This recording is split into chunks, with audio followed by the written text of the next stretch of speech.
Do you remember about a year ago when JD Vance proposed that women should have to prove that they're not pregnant before crossing state lines? And it just sounded really fucking insane because that would really strip us of our personal autonomy, freedom, and like rights to exist.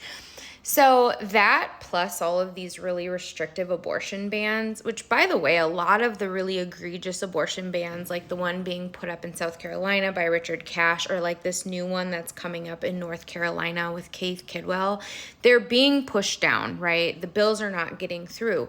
But what they are effectively doing is starting to craft the narrative for a surveillance state for women specifically. If we look at this new North Carolina bill, Bill 1232, what it's proposing is that personhood actually starts at fertilization, which means that the day that the sperm and the egg come together, that is a person, before implantation. How would you be able to medically understand when that's even happening in your body? How would you even know? How would you know you're pregnant before implantation? Just medically, just operationally. How do women even fulfill that? Well, it's because women's bodies become part of the surveillance state.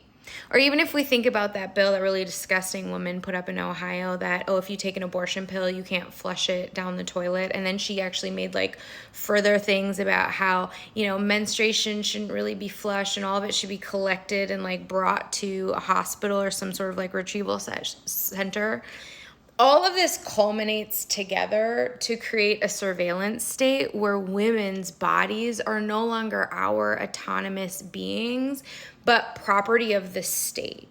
The moment we cross the threshold where women have to continually seek out medical care to prove the statuses of our bodies are no longer ours, but vehicles that the state gets to use however they see fit.